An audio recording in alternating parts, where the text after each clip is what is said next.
Hello, guys. Welcome to session 2 of goal setting A to Z in the film industry. I'm really excited about what we're going to go over today, which is goal planning and prep.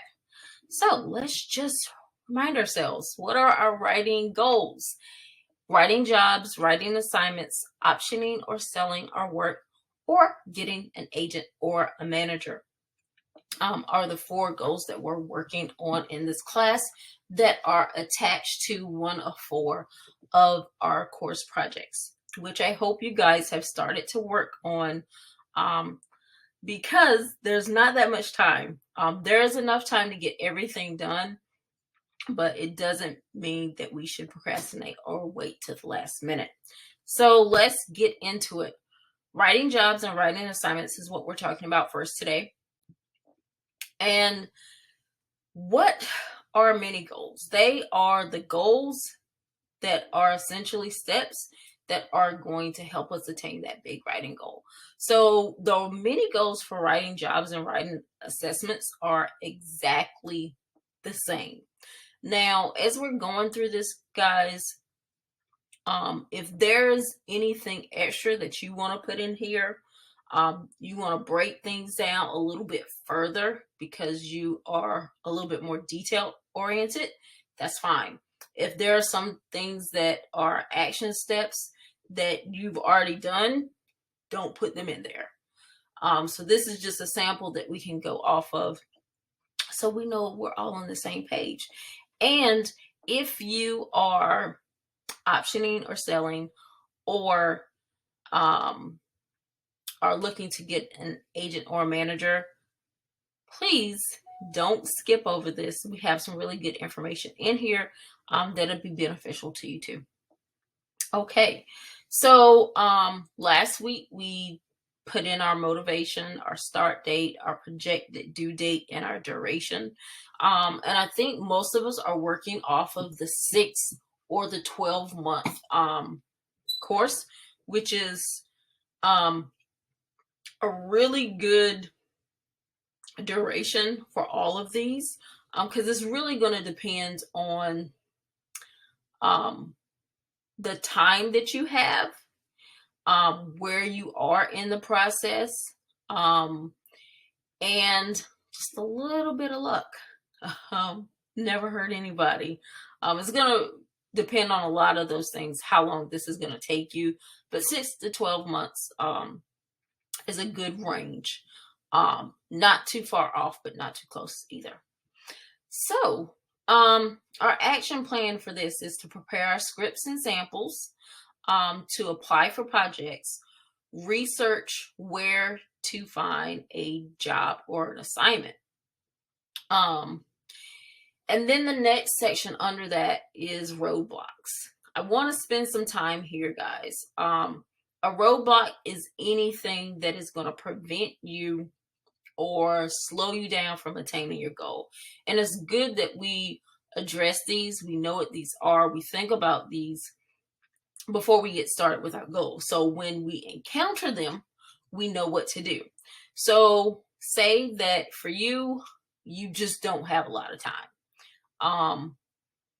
You can't figure out where in your day you're going to get the time not only to do this, but to write. And you're just like, I really want to do this, but I don't have the time.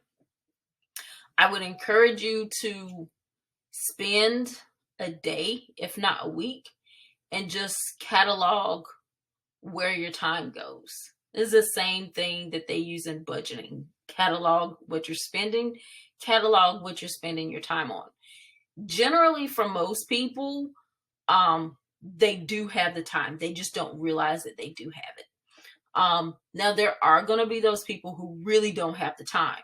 So if you have set aside time to write, then I would split that in half. I would only spend half of the time that I set aside for that to write, and then the other half of the time to complete these action steps. And if that is the case, you may need more than 6 months to complete your goal. You may need the full year to make sure that you've allotted enough time to get everything done without feeling like you're rushed. Another roadblock is you're unsure where to submit. That is where our research is going to come in, and we're going to talk more about that in the next session. I'm going to tell you guys exactly some sites to use to submit your put samples up so people can see them, or submit to jobs themselves. You only have a few scripts and or samples. This is okay. When I started, looking for writing jobs, I think I only had 2 completed scripts, and I had 2 samples. So what I did is I really focused on making those 2 scripts the best that they could be, and then started submitting the samples from those scripts, and I got jobs, and those jobs gave me more scripts, which gave me more samples. So paying for leads is a big roadblock for a lot of people. Now, there are a lot of free sites that you can use, and you'll be surprised at some of them. Again, we're going to talk more about that in the next session, but there are a lot of free places where you can get screenwriting leads. They are a little bit more competitive because they are free. But if you have a good system set up and good projects, you're going to find something. And then we'll also talk about the places where you can find paid leads once you have done several things from the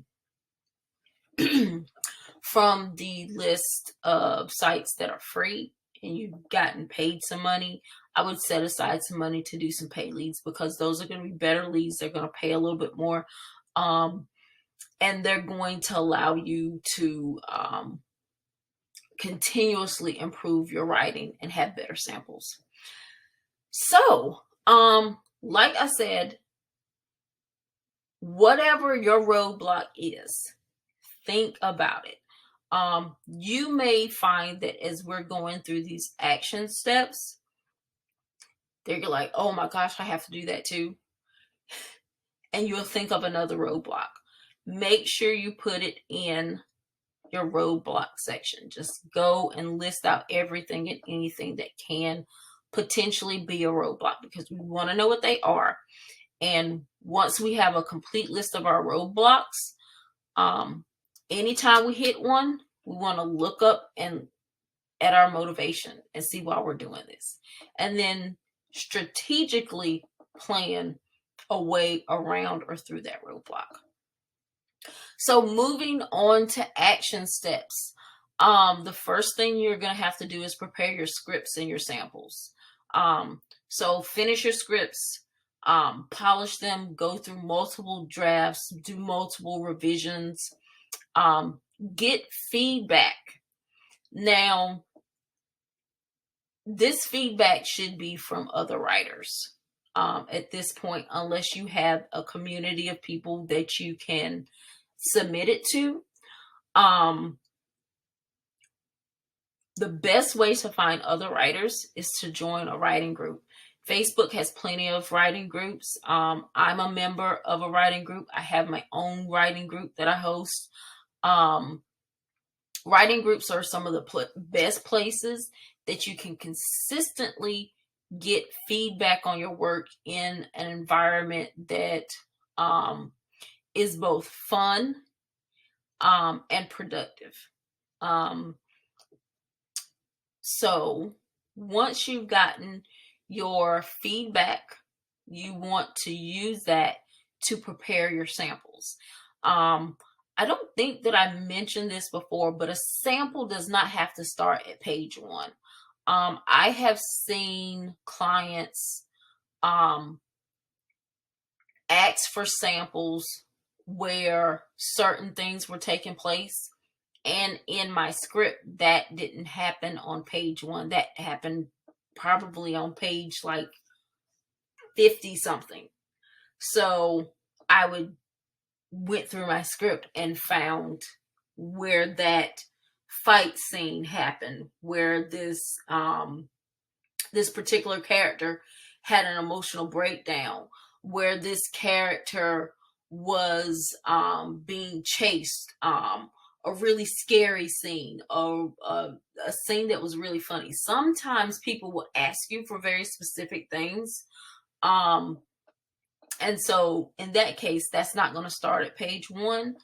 I don't want you guys to submit anything that doesn't start on page 1 if somebody does not ask for it. So generally start at page 1 or like the beginning of an act with your samples. And so once you've done that preparation, your scripts are done, you've gotten the feedback, you've made revisions, you've got everything in tip-top shape, I want you to set up an email. Whether you go on Google and start a new account, or you start it through some other service, it doesn't matter. But I want you to set up a specific email where your potential clients can email you. And if you join any writer groups, it's going to go to this email. If you are submitting to agents, managers, any of that stuff, it should go to this email. You want it to be you want your email to be professional, but I mean, it doesn't have to be first name, last name. You just want it to be something that, kind of reflects your personality, but don't go crazy with that. So set up an email, and also set up a portfolio. Portfolio can be very simple. You can go all out with it. You can create a website. That is what I ended up doing because I like making websites. You can create a link tree, and in your link tree, because link tree is free, you can just have links to a Google Drive with specific scripts. So with samples of scripts, not your full scripts. So you can have a folder with just horror movies, and then have your link tree linked to that. You can have a folder with pilots, with features, whatever, however you want to organize that. Or if you want the link to go to a specific script, you can do that as well. That is a nice, easy, free way to set up a portfolio. And then also there are a lot of sites where you can set up a free website. People don't really care if your website has a domain or not. They just want to be able to get to it easily. So if you're using one of the free websites and you have a domain name that is like a mile long, of course you don't want to use that. You can go to bit.ly and shorten your URL and send that to people. That's what I did for years before I had my own website. Again, you can use the link tree. There are so many ways that are free to get started or have a very low cost, that nothing in this section should really be, money should not be a barrier to anything here. Of course, you can pay for things, but you don't have to. Next is going to be research and find agreements for clients. Now, this is not in your folder, but if you take a writing job or a writing assignment, you should have some type of agreement in place. This agreement can be 1 page, it can be 30 pages. When I first started doing this, I just found an agreement online. I changed the words in it a little bit. I put my name in it. I changed it to the state of North Carolina. Made some just minor errors, minor changes to that agreement, and that's what I started with. Later on, I hired a lawyer to put my agreements together. And now, depending on what I'm writing, I'll use a mix of those agreements. And the reason you want to do agreements is because unless you're doing a job for free, also you should have an agreement if you're doing a job for free. But generally, you just want to make sure that whoever you're writing for understands and is on the same page as you. For instance, I have a client who I am adapting their Russian screenplay into an American screenplay. So they translated into English, but whenever you translate something from one language to another, it doesn't quite flow properly. And so all I'm doing is updating that script. So some things that you would want to see in agreement is how much you're getting paid, when you're getting paid. For me, I take a percentage up front to get me started, to do my research and things like that. And then we would have set points when I deliver things. I get paid from there. You want to put in there when you're going to start the work, when the work is expected to be finished. Some people, they have to hit a specific page limit. They got to get 80 pages. So you would put that in there. Like I said, do some research, look around for some agreements, and just find what works for you. Even if you are writing something for free, maybe you're trading with someone, you're swapping with them. I don't see a reason why writing an agreement between you two would not be beneficial, because a lot of times people have disagreements just because people aren't on the same page in the beginning.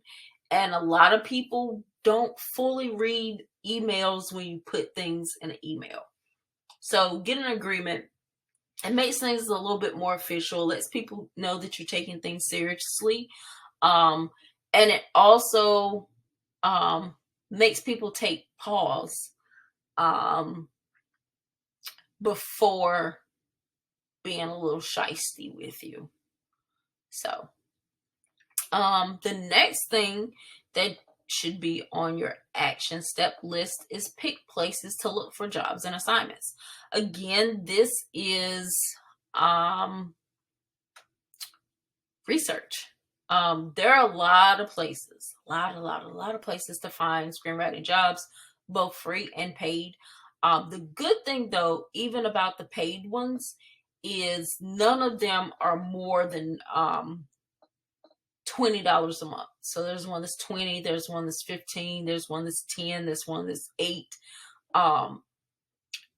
Generally what I do is I sign up to a lot of these sites, and they'll send you notifications of jobs that are coming in. And if I don't see anything, if I don't see anything I want to apply for, I just let it pass. But if I see something that I'm really interested in applying for, then I'll just go up and sign up for that service. So most of these services I don't keep year round, similar to streaming services.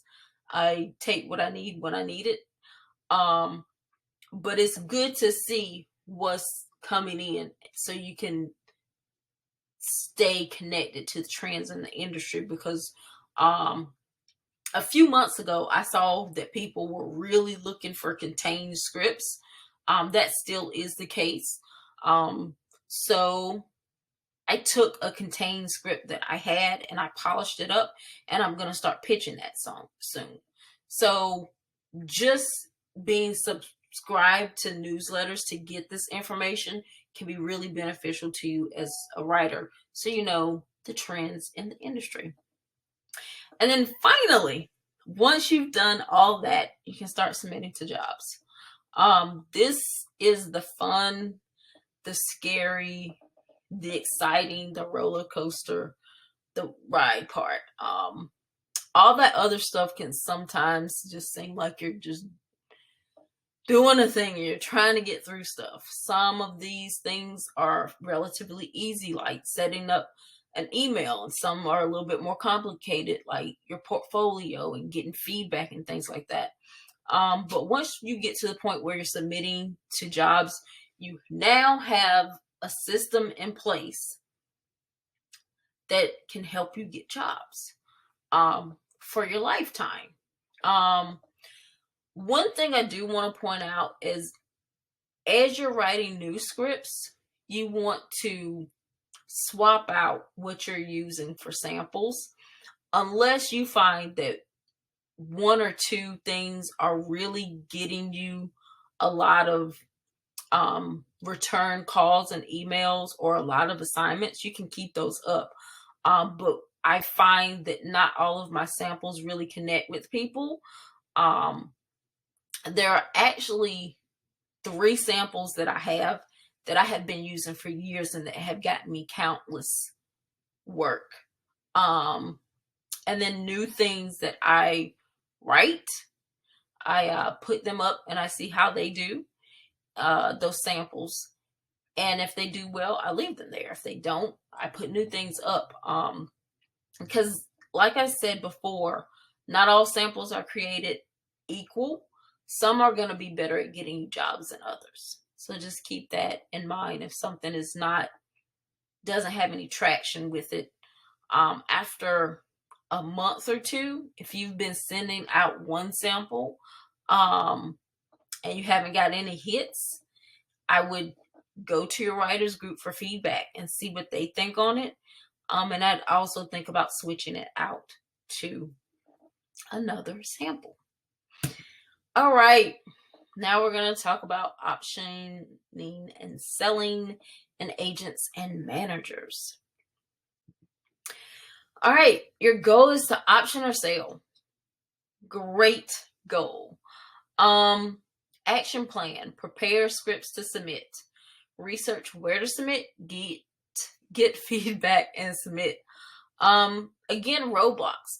A lot of our roadblocks can be the same type of things. Time commitment, unsure who to submit to, only have a few script samples, don't have enough money to list places. Some places charge quite a big fee to list. I know I was signed up with one site, and you had to have a subscription, and it was like, I think it was like $40 a month. But then for each script that I put up, I had to pay an additional fee for each script, or log line, I would say. And it just got really crazy really quickly.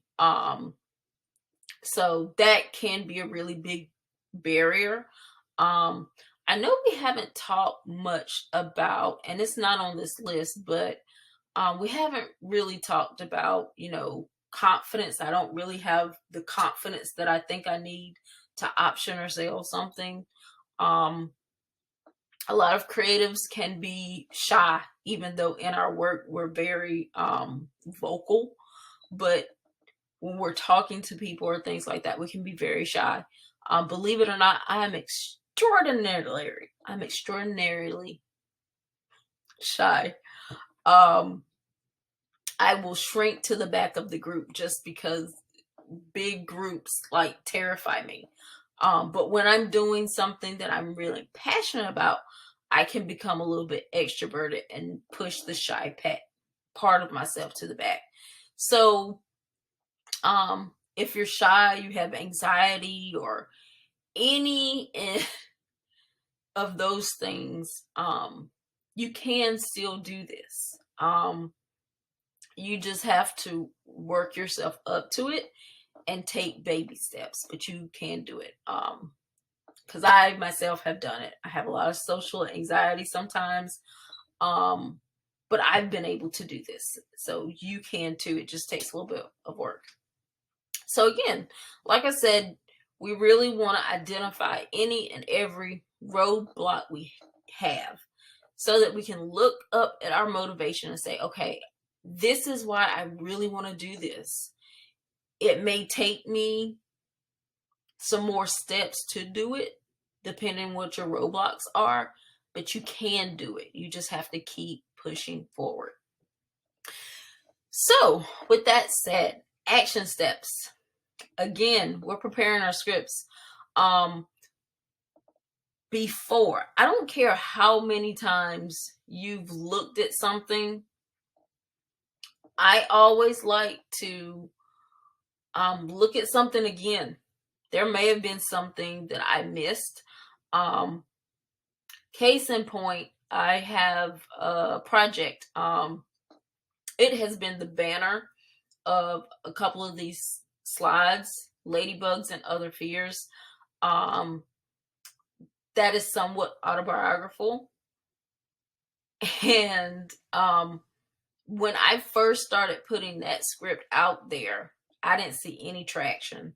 And I had gotten feedback on it. I made notes. Other people looked at it.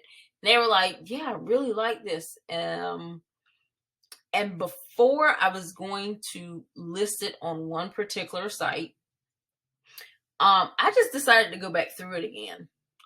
Just to see if I could figure out why this particular script wasn't doing well, because this topic just had been trending. I knew people were looking for stuff like this. So as I went through the script, there weren't any grammatical or formatting errors or anything like that, but I saw a point where there was just disconnect between the character and potentially how my audience was perceiving that character. There's a character that you're really supposed to feel a lot of sympathy for. She is really going through it, but she is trying to be strong through it all. But it seems that her mother is her adversary, and just the way that played out could leave a bad taste in people's mouth.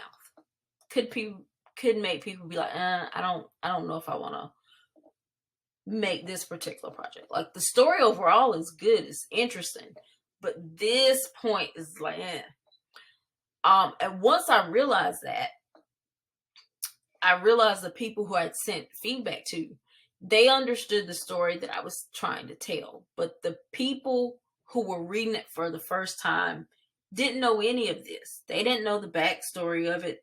They didn't know where each of these characters came from and why they were saying these things to each other. So they probably weren't getting the point that I was trying to make. This is when I realized that one of the things that I do too much in everything I write is I'm too subtle sometimes. I love when things are subtle, but I can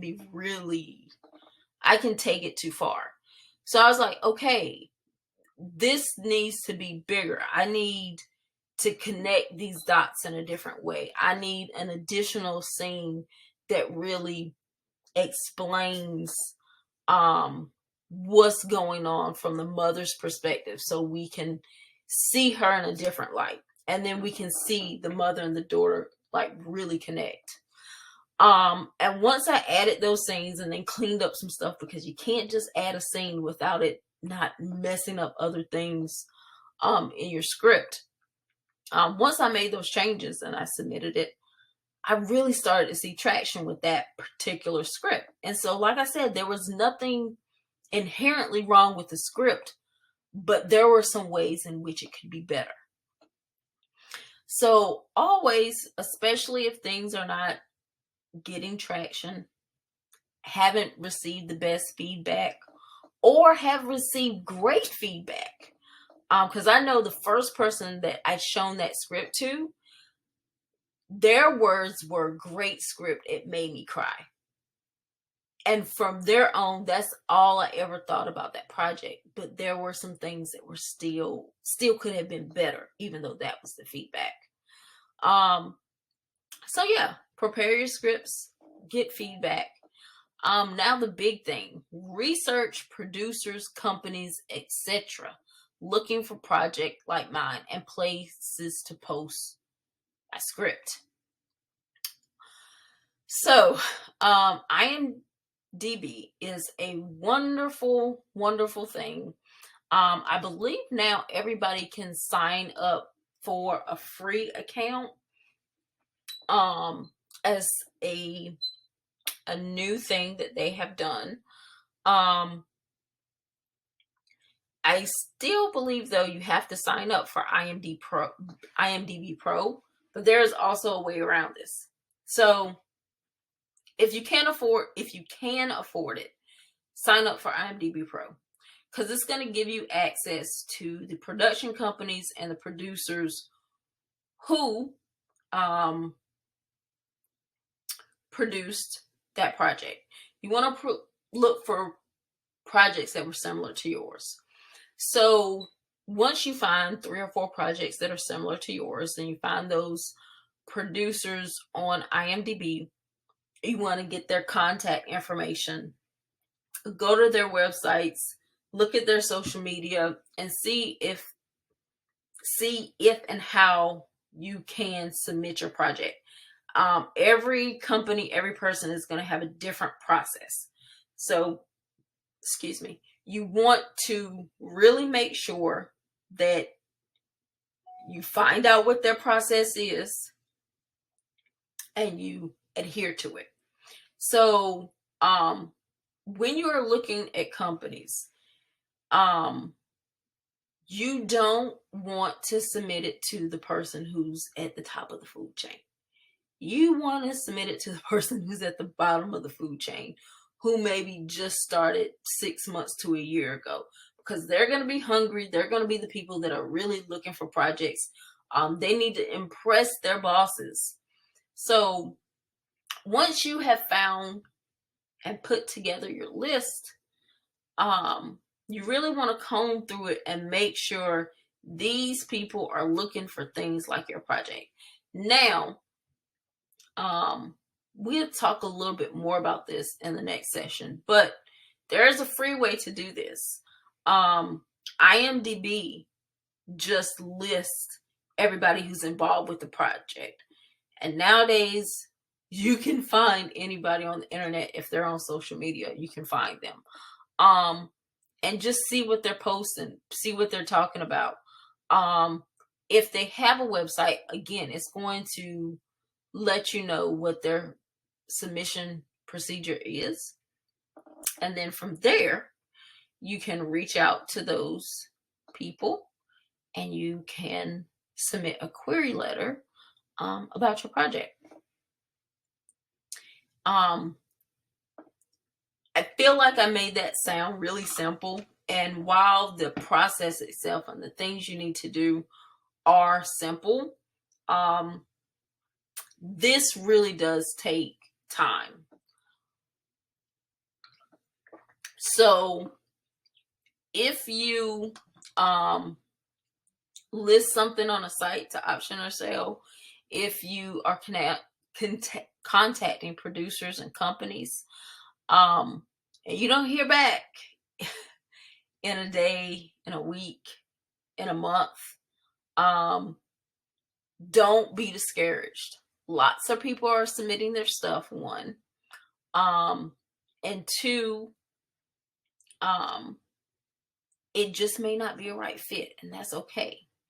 By finding people who have made stuff similar to yours, you're putting yourself in a better position, but that does not guarantee that they don't have another project that they're working on right now and they just can't do yours.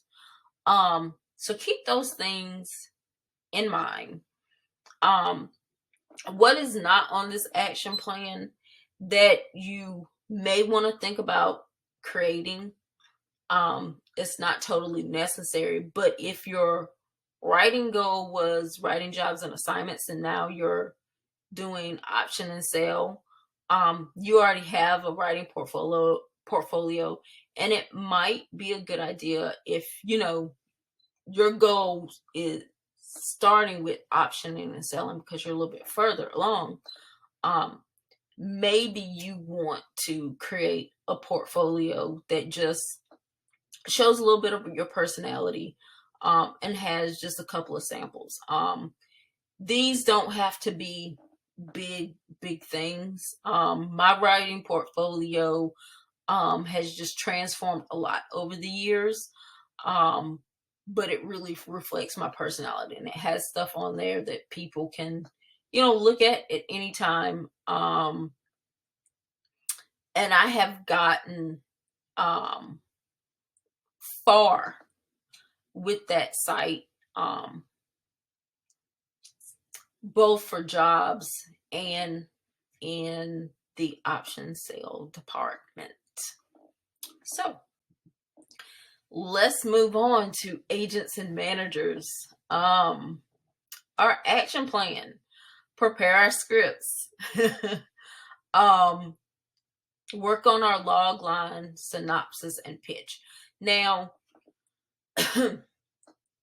log line and synopsis were not in option and sale, but you guys need to make sure you have a killer log line and a good synopsis, and pitch as well. Not necessarily a pitch deck, but just know how to tell somebody what your project is about, because people are going to ask you. You want to get feedback on all of these things. You're going to research agents and managers and companies and then submit. This is very much like optioning and selling. Roadblocks, similar. Time commitment, ensure what to submit. Only have a few scripts and samples. That's not necessarily a bad thing, but again, roadblocks are roadblocks. We just have to smash through them. So make sure you guys are being honest when we're talking about our roadblocks. Just go ahead and fill that in. And again, whenever time gets tough, you hit a roadblock, look at your motivation, and go from there. So, action steps: prepare scripts, log lines, etc.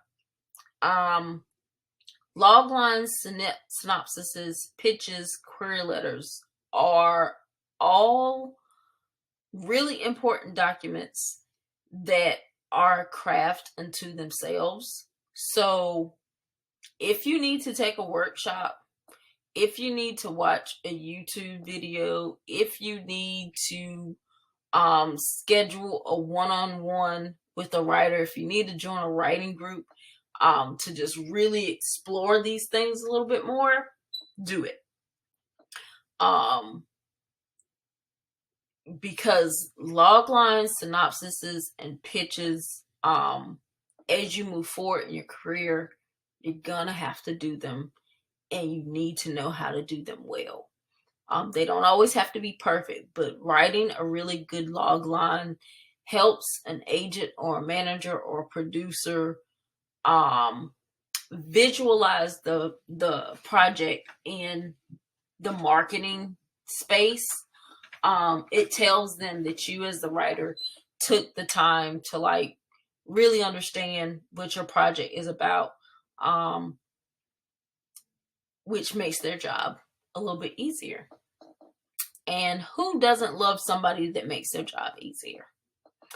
So again, we're going to get feedback on all of these documents. And not from people who love us, not our mom or our sister who will read anything we write, or our best friend. We want to get this feedback from writers, consultants, and people like that, because you're really at the point where you need to make sure that this is right, so you can get an agent or a manager. Now you're going to research companies, and similar to optioning and selling, you're looking for places, you're looking for people who are taking new, fresh talent, and 2 are into the stuff that you are writing. You would never, like, if somebody, exclusively works with adaptions, you're not going to take them an original piece. If somebody really just loves horror and that's all they do, you're not going to take them your romantic comedy. So you really want to research, use social media to your advantage. And then you want to contact the companies, go on their website for their submission procedures and follow it, and then submit it. Now, we haven't really talked about this before, the difference between agents and managers. Agents are the people who are supposed to really get you the jobs, the writing assignments, and things of that nature, and negotiate those deals for you. A manager is someone there to help you plan your career.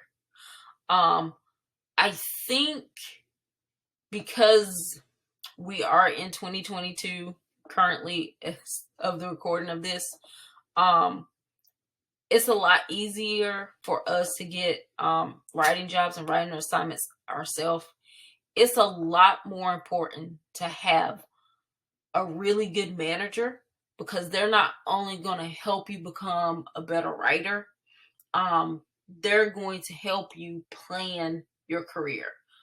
So say you're starting out with a particular manager, and ultimately you want to be writing that next Marvel movie. That's like your next big goal. So they're going to say, okay, you want to write a Marvel movie. These are the things that we need you to do in order to get there. You're going to have to network. You're going to have to write films that are Marvel level, that are structured like Marvel movies. It's going to behoove you to just really know that cinematic universe. So they're going to help you plan, similar to what we're doing right now, but on a larger scale, how to hit all those points in your career. And the great thing about managers is they have a big network to just help position you and get you in the right place to get that next screenwriting goal. So, that's it, guys. We've gone through the mini goals. Like I said, if there's anything that you feel you need to add, please do. This is just like a guide for you guys to get your brain going and start thinking about these things. I want to really, really, really suggest that you take some time with your roadblocks and you understand what they are and why they are. So, if your roadblocks are all about money, about finances, don't let that discount you, because all of this you can do for free. It may take a little bit more time, but you can do it for free.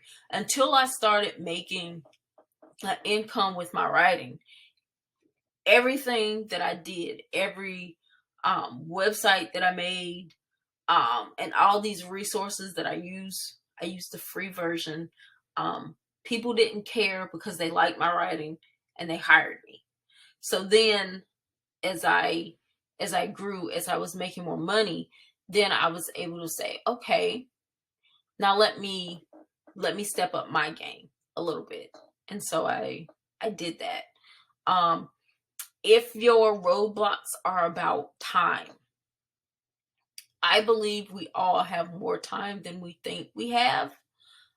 This is where really doing an assessment of what you spend your day doing, and if this goal is really that important to you. If it's really that important to you, you will give it time that you're now giving something else.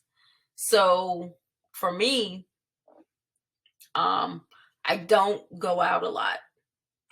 I spend a lot of time in various writing groups. I spend a lot of time writing. I do watch a lot of TV, but it's usually on in the background. The things that are important to you, you will give attention to. So, whenever you put up a roadblock, I want you guys to dig a little deeper into why that roadblock is a roadblock for you, and then start thinking about some ways that you can overcome it. Now there are some roadblocks that just are like, you submit it and for whatever reason nobody's biting on your query letters, your samples, anything.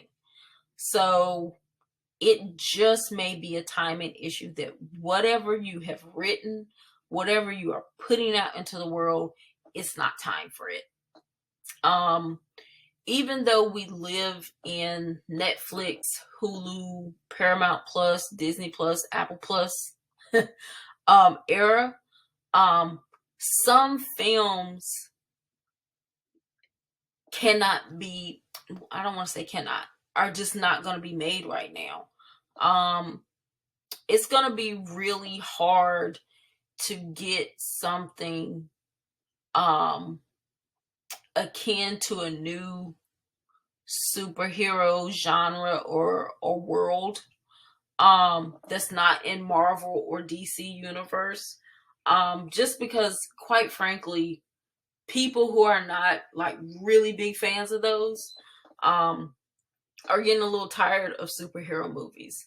So to put something out that is not those is gonna be a harder sell. If you're just writing a real tear jerker, there are times where people don't want to make those type of movies. So don't get discouraged. Your script might be amazing, but it just may not be the time, or you just may not have found the person who wants to say yes to it yet. So with that said, guys, we are wrapping up this session 2. What's next? Session 3. We are really going to talk about where you find writing jobs and assignments, how to sell option, and gonna talk more in detail about agents and managers. Again, our post-course webinar is coming up after you guys submit your course projects. I'm gonna go through them and give you my feedback. I just want to throw this out here. So this feedback is not gonna be like 3-4 pages. I may send a paragraph or a little bit more, depending on, what your project was. So if it was a 15-page sample, don't expect a dissertation about that 15 pages. If it was a query letter, don't expect 3 or 4 pages. I'm going to give you the feedback that you need to help you move forward and improve. Some of you guys may send me stuff and I don't think it needs to be improved at all. In that case, I'm just going to point out some few bullet points encouraging you in how to move forward. Again, when you submit your course projects, scripts 30 pages max, samples 15 pages, query letter 1 page always. Pitch decks can go up to 15 pages, but I would prefer 10. And then after you guys receive your feedback, we're going to have a live post-course webinar where you guys can ask me pretty much anything, either about the feedback that you received or just screenwriting in general. And then don't forget about WOACelerator. If your course project is not to complete a script, I want you guys to just be thinking about what scripts you have that you can potentially submit to WOA Marketplace, because it really is a great place to get your project in front of producers and filmmakers, people who are ready to make something. And as always, guys, if you're not following us on social media or getting our newsletter, please do. We put out some really good information to help you guys always improve in your craft. And I will see you next time in the next session.